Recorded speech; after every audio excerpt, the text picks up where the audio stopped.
When you do the show long enough, every now and then you get to have a guest back on, and it's crazy to think how much life can change in 4 years since we last had our guest on back in November of 2021 on episode 75.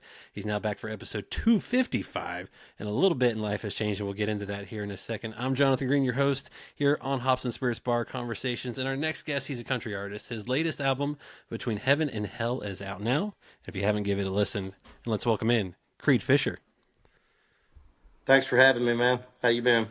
I'm good. I'm good. Like I said before I hit the record button, I'm a little stuffy. I got a kiddo that was sick over the weekend, and graciously gave me a head cold.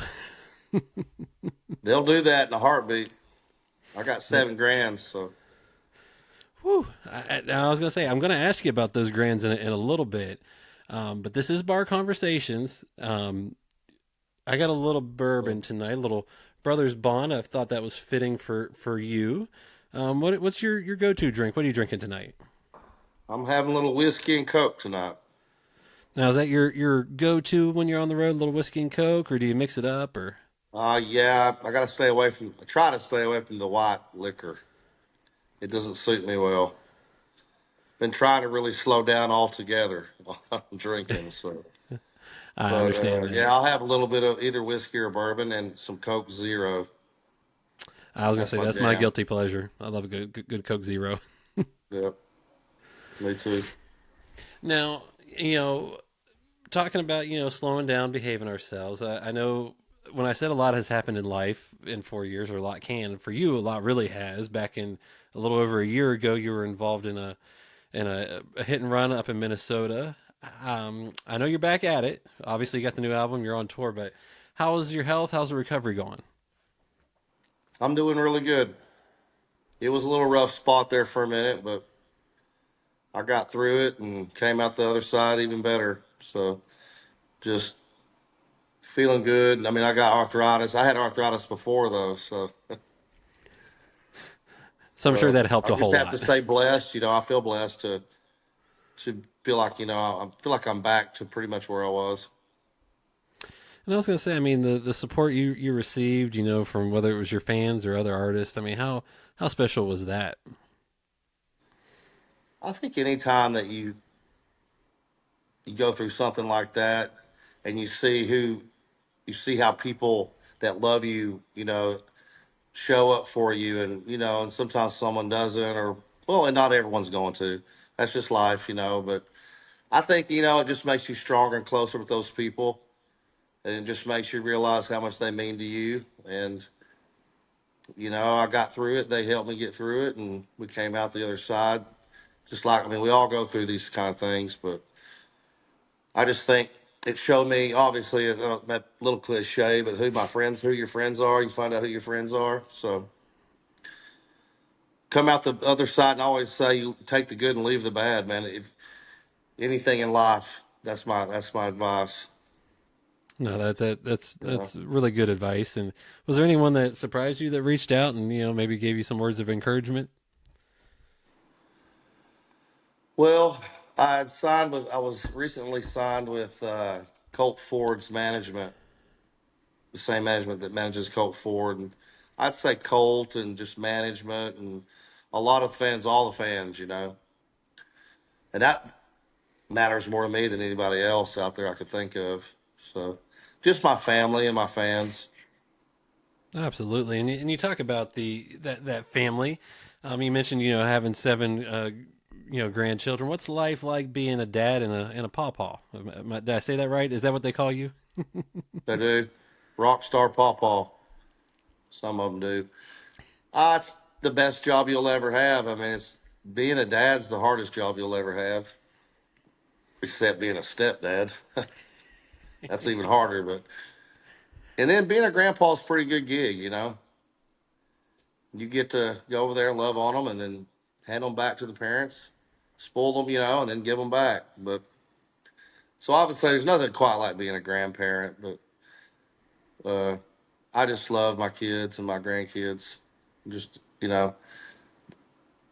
appreciate all the support they've given me over the years, being gone so much and doing what I do. Well, as I mentioned, I got a young kid, a daughter, 7.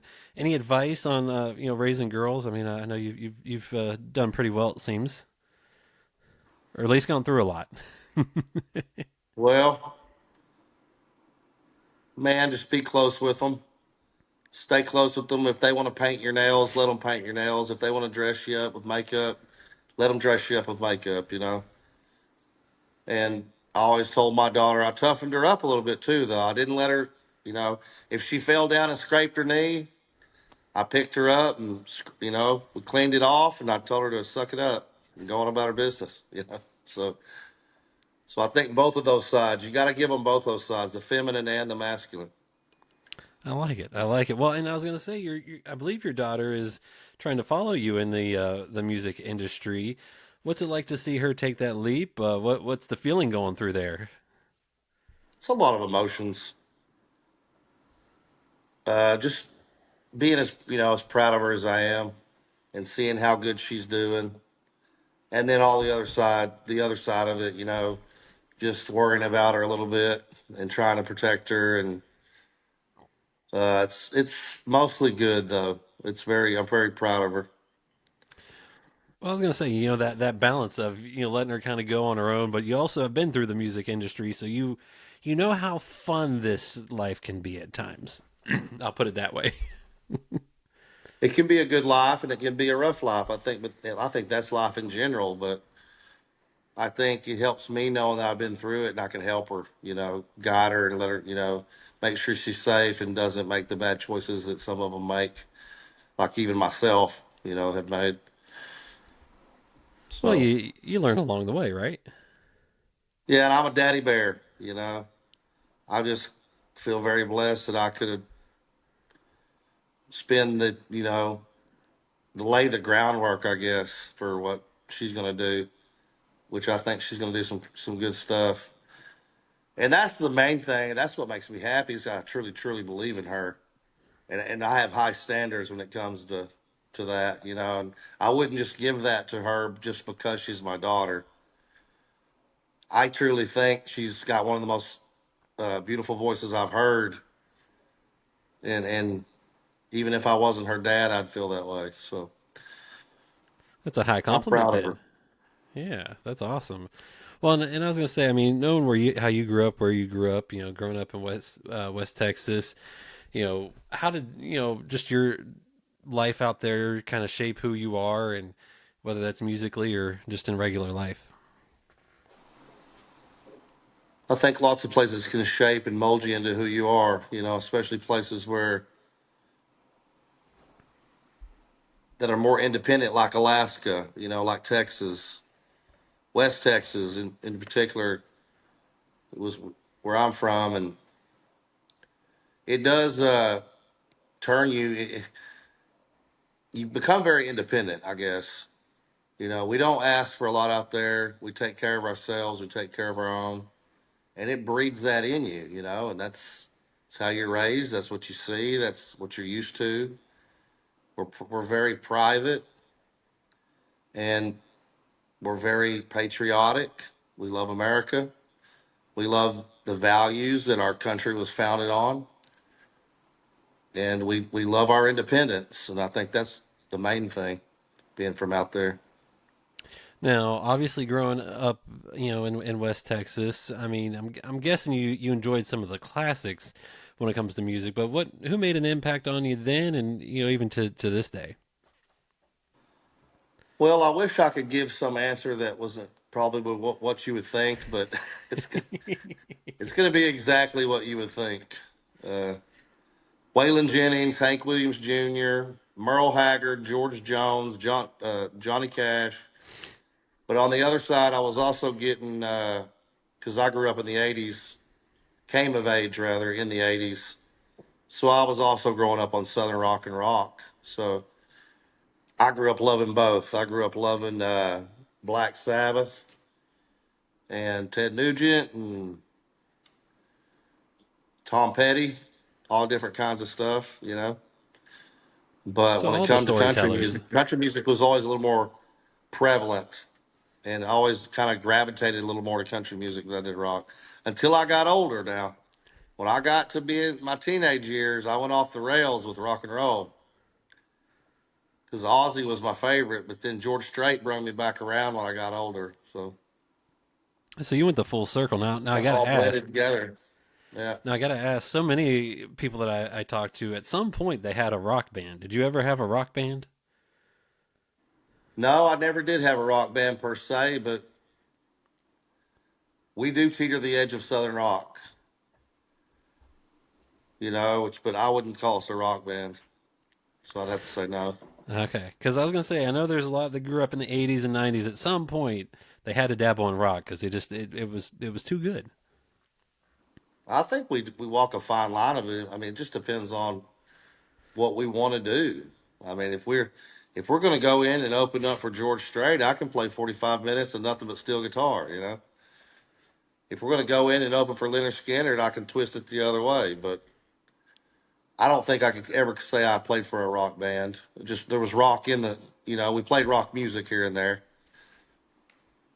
Well, and you can see, like you said, you can see that influence in your music, and you talk about you know that music. I know you started writing poems and songs. I think at what age 9, but the music bug really didn't bite you until you're 33. Is that right? About then? Yeah, well, I started writing poetry at an early age in school and realized I had a knack for it. But I really didn't. Then I found, then obviously we found what we all found in school, and that was trouble. You know, so that took me off for a minute, but and then when I got out of school, it just seemed like it was one thing after the next. But I always did write poetry, even into my mid 20s and early 30s. I wrote a lot of poetry, and then when I got into music, it was just kind of a natural transition. And how did that music bug kind of get you there? Later on in life. Man, I get asked that a lot, and I don't know that I even know the answer. It's something that's in me. I don't know that you can really explain it. It's being on that stage. It's writing a song. That's my main thing. To be able to write a song and sing a song and have an affect a person and change their life in a positive way, to me is one of the coolest things I could possibly do. I get a lot of enjoyment out of that. So Absolutely. that's Well, that's one- that's one of the things. But I don't know, man. I had all. I mean, I think we all wanted to be rock stars. I mean, who could watch rock stars and not go, "I want to do that." But I had hopes, but I couldn't sing worth a lick. see, I didn't know I could then, and either it took a. I didn't realize that until I was in high school.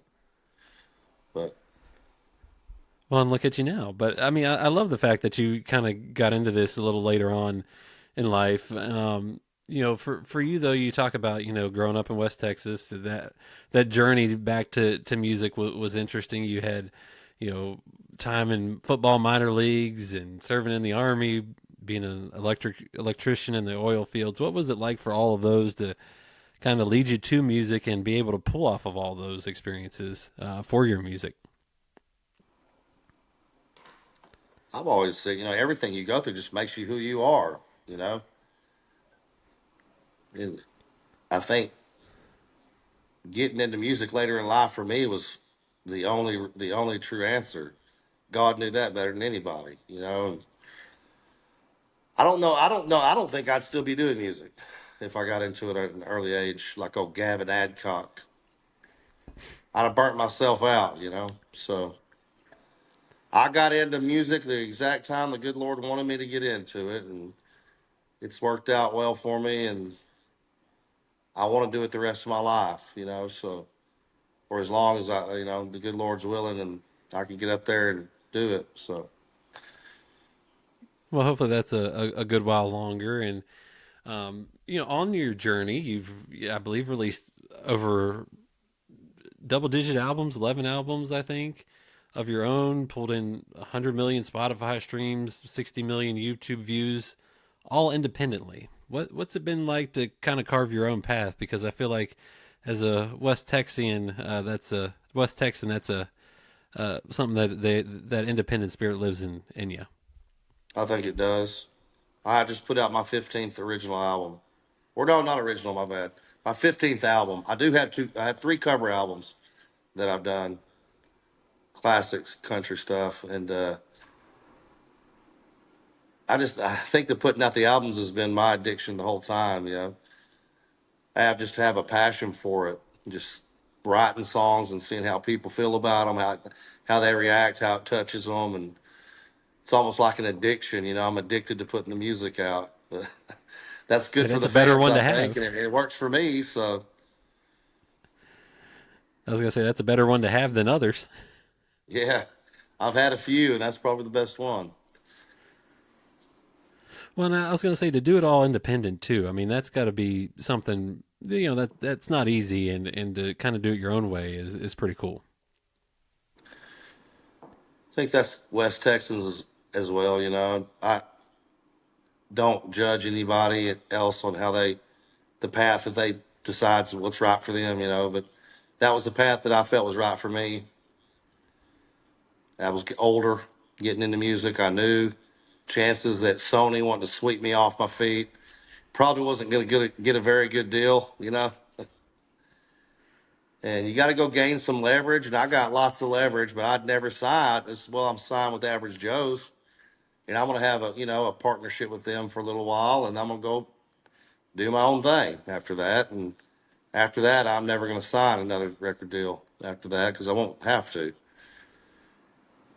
So Well, I was gonna say, I mean, to have a partnership with Average Joe's, I know that's a major independent label with Colt Ford. I mean, what was it like to have two folks that kind of get it partner up? it's been one of the coolest relationships I've had in music. I don't want to get too corny with it, but I don't think I'd still be doing well on the live side of things if I hadn't been taken under the wing of Colt. You know, he kind of helped me turn things around a lot, and for that, I'm forever, grateful for him for. And obviously, we have the same management now, and I'm on his label now. Probably do two or three albums, maybe. I don't know, maybe one. The bottom line is, it doesn't really matter. We did the one, so I'm part of the team now, and they've been nothing but good to me, and I have nothing but good things to say about them. You know, and I love being a part of an independent label. You know, you just put the best kind of team together you can, people that you know are in it for the right reasons, like you are. You know, and you just go all out and do the best you can. And I think that was my best way to do it. Well, absolutely, and it's a cool group that he's been able to pull over there, and like you said, the album that is out now, Between Heaven and Hell, you just put it out, 13-track collection that you said is straight from the gut and digs into pain, redemption, and not caring what anyone thinks. What was it like to bring this one to life? It was a little different, I think, than the some of the other ones because it took a little longer and the process took a little longer. So it allowed some songs time to get on the album that probably wouldn't have been on it if it had been the normal process. But it was just nice, knowing that putting out original albums is kind of my passion. And I went a few years just for go all the things we were going through, uh, and it took a couple years on this one. So that was the main difference for me, and I think it was just relieving, very relieving to finally get it out. I think not only for me, but for everybody, for the fans. I was gonna say, what's So it like to be patient and let things, if it takes a little bit of time, take a little bit of time. I am not a patient man. That is not one of my qualities. I'm a fixer, and I'm gonna do it right now. Or now, Now let's does let's that get it done. Let's get it fixed. now does that mean you're already ready for the next one? Yeah, yeah. I'm prepared now. I was just going through some things, man. I won't get into it all, but I was going through some things that took a couple years, and now I'm back on track to put out at least an album a year for the next 5 years.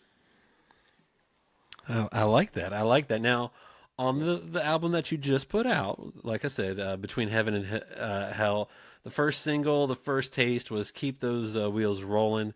really connects kind of with the blue collar backbone of America: truckers, police officers, folks who live life on the highway.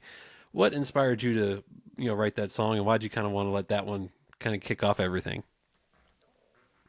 Well, it's a great song. I didn't write the song. It's one of the two or three that I didn't write on the album. It came from actually Colt's management.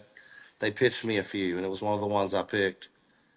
And when I got the song, it just resonated with me because I live on the highway, and I spend my life going right by those truckers, praying that we all live through the night, you know. And it just resonated with me, and I made it my own, changed it up, you know, quite a little bit, and just made it my own. At first, the song was about some guy from Michigan, you know, and he was, you know, and I'm like, well, I'm not from Michigan, so I can't sing something I don't feel. So I changed it up, made it my own, and I just really like the vibe of it. It's a tribute to the truckers and the hotshot drivers, the police officers, anybody that lives on the highway, anybody that's gone from home a lot, you know. I think you can't help but, and it's got such a good groove to it that I think just it's one of my favorite songs on the album. Well, I was going to say, you mentioned that every now and then you take some outside cuts. What's it like to have songs pitched to you? Because I feel like for you and really any artist that's doing this the right way, it's still got to be authentic to you. So, kind of, how do you pick those ones? Is it just the vibe you get, or where you can see yourself in the song? How's that work? It's absolutely a vibe I get. I play it and I either feel it or I don't feel it. It's not. It's either yes or no. There's no 50%. It's either absolutely I like that or no I don't like it. With me, Well, it seemed to work really well with "Keep Those Wheels Rolling." Now, a song that you covered was a Hank Williams Jr. Classic, "Feeling Better." What made you want to put your own spin on that, and kind of how did you approach it, and why? well, going through the wreck, I feel like I went through a lot of that same stuff. You know, obviously it's not identical, but almost dying. You know, Hank when you know Hank Jr. broke his pelvis when he fell off the mountain, along with a lot of other things. But man, I'm just such a huge Hank Jr. fan. I mean, to me, there ain't nobody better. The only body I can even say was that gave me the same vibe was Merle Haggard. You know, Waylon's up there for me, but okay, Hank Jr. made me want to chase women and party. You know, Merle Haggard made me want to drink my ass off. You know, and it's just one of those things. Like that was just. He's always been one of my favorite artists, if not the favorite artist. And so I was inclined to put a song of his on the album, and I was going through some songs of his, and that one popped up, and I was like, "This is it." You couldn't get any more authentic to the things I went through, you know. So that's kind of where my thinking was on it. I got some flack on it. I'm not gonna lie, because it's such a personal song to him. Hmm. I usually don't get flack on covers, but that particular cover I did get a little bit of flack on. But you know what? I'm going to do what I want at the end of the day. And it was a tribute to my hero, and I think I pulled it off, and I think I made him proud on it. So, I think so as well. Now, a song that's maybe a little bit different. Okay, maybe a lot different. It's one of my favorites on the album, "Woodsmoke" with Logan Rush. How'd that collaboration come to be? Why'd you want to have him on the song? I know he co-wrote it, but what kind of made you drawn to that one? well, the story behind that was I was playing in Indianapolis, and that's where he's from. He's from Indiana, and I had been talking to him for a little bit, and his parents kind of befriending, and we become a little bit of friends, and his parents were coming out to the show that night, but it wasn't all ages, and he was underage. I think at the time he was 14. And so they asked me if they could bring him by the bus. So I told him, yeah, bring him by the bus. Well, the kid's got a lot of spunk. He's got a lot of courage, I guess. I'd also say. I don't know if this is a PG show or rated R show, but we'll just call it courage. He's got a I lot of mean, we courage. drink, we drink, we say bad words. It's okay. He's got some balls. He had some balls to do what he did, but now he brings his guitar on my bus, man, and sits down and is playing me a couple songs, and he goes into this song, Woodsmoke, and He gets to the chorus, and I'm just blown away by the chorus. But the verse did not match the chorus, because what he was singing about to me was a party.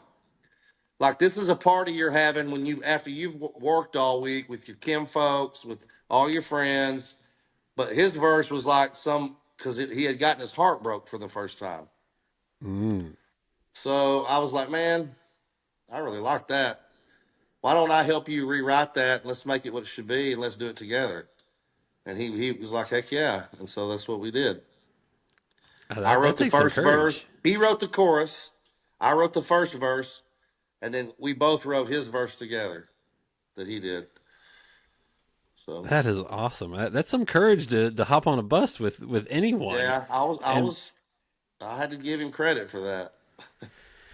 well, I mean that's awesome. And I know on this album too, you can see yourself, what you went through these past few years on it, and what's it like to, I know like Woodsmoke was maybe a little more fun than some of the other ones, but to really be vulnerable, writing from personal experience and things like that. What's it like to do that on some of these songs and let them out there? It doesn't bother me, you know. I understand that it could be a little bit, it's hard sometimes, when you let people in that deep inside of you, inside of your mind, inside of your heart and soul. But that's what I do. And if I didn't do that, it wouldn't touch people the way it does.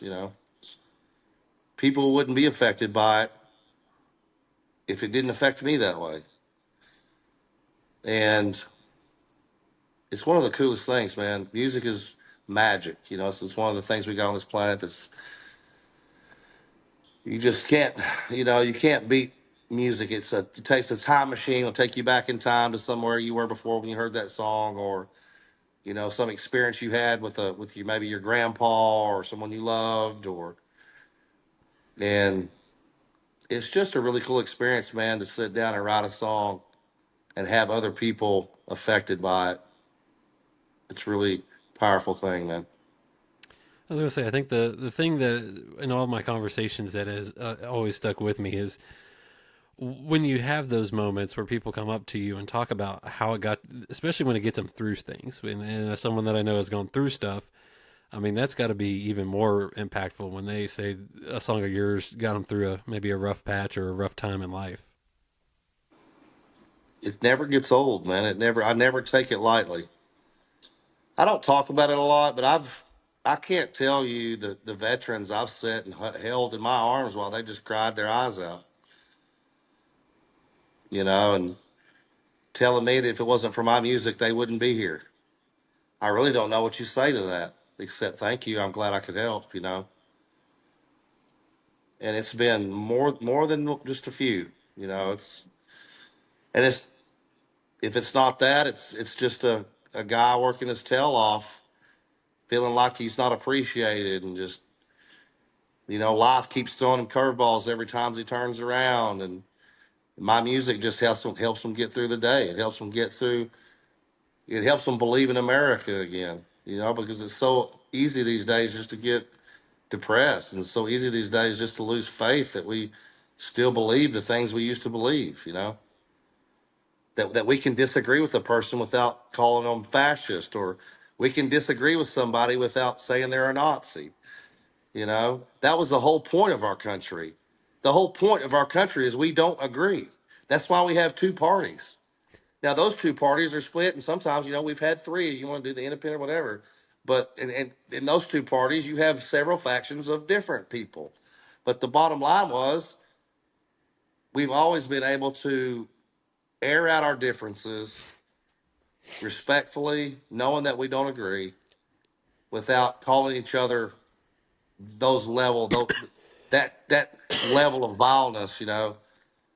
That's one thing I see, man. There's no middle ground in this country anymore. It's either you're a Nazi, or you're on the other side. And I don't understand that in the least. Well, and that's The where I whole think point the whole point behind democracy is not agreeing with someone and being able to still coexist with them. absolutely, and I think at times music's allowed us to realize that hey, we have more in common than we might think.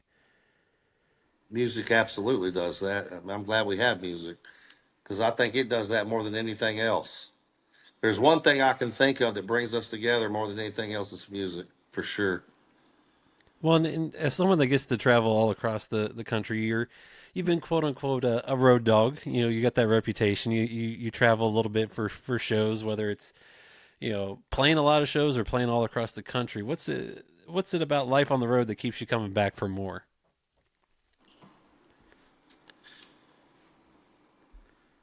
I have fun. I enjoy doing it, and I enjoy interacting with my fans.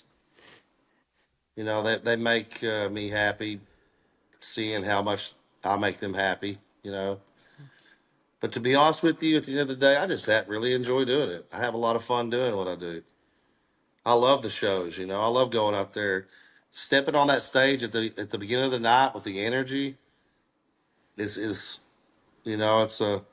it's a rush, man. It's something you just can't duplicate. You know. Well, and I was gonna say someone that loves to travel. Is there something you got to do every place you go? Is there like a thing you got to check out a local bar, local restaurant, local something? No, I just go with the flow.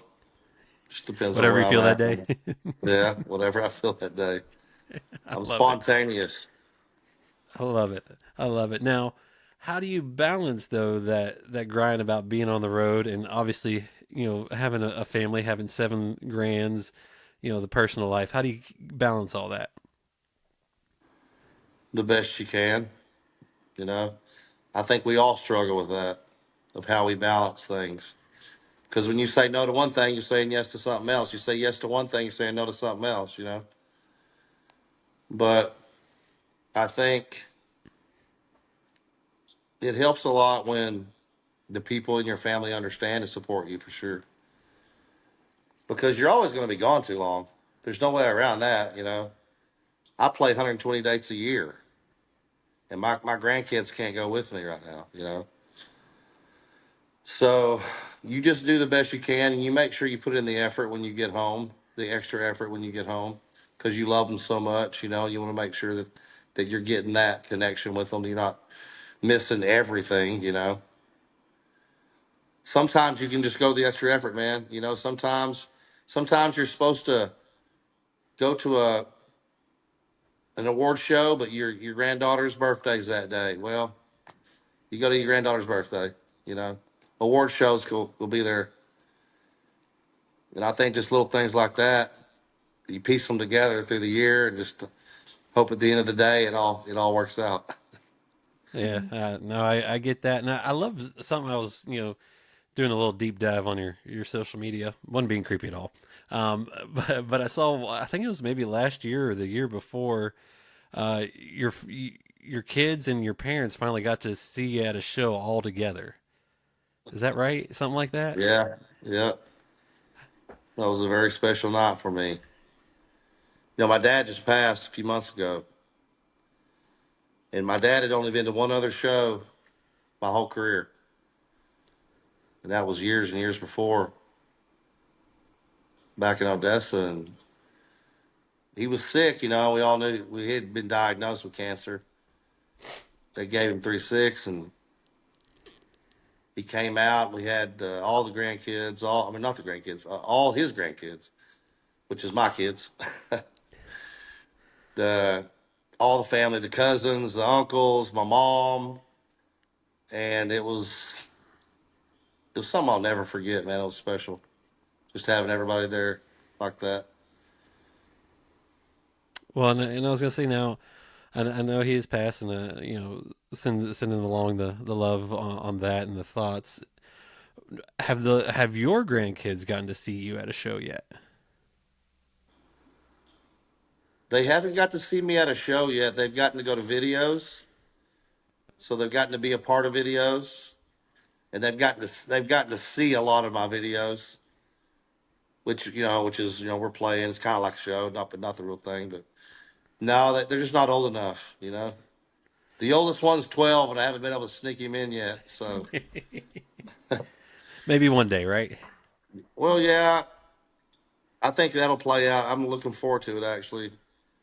Uh, Probably will be here local, Green Hall or something like that. I'm thinking we were going to bring them out to Green Hall this year, but it was my first time in there. I sold it out.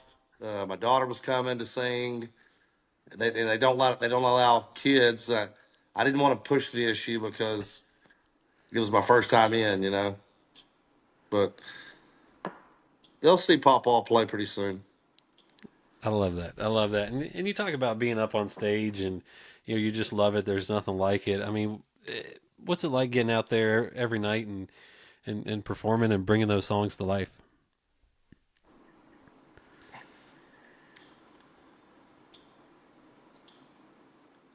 It usually never gets old, you know. I can't. Sometimes you just get tired, and you get to that third, that fourth, that fifth show in a row. But I think when you just love to do it so much, man, and it's not just music. I think this goes a lot of different ways. When you love what you do, you don't really work a day in your life. Even though you have hard times, you go through the hard things during the day. I just can't.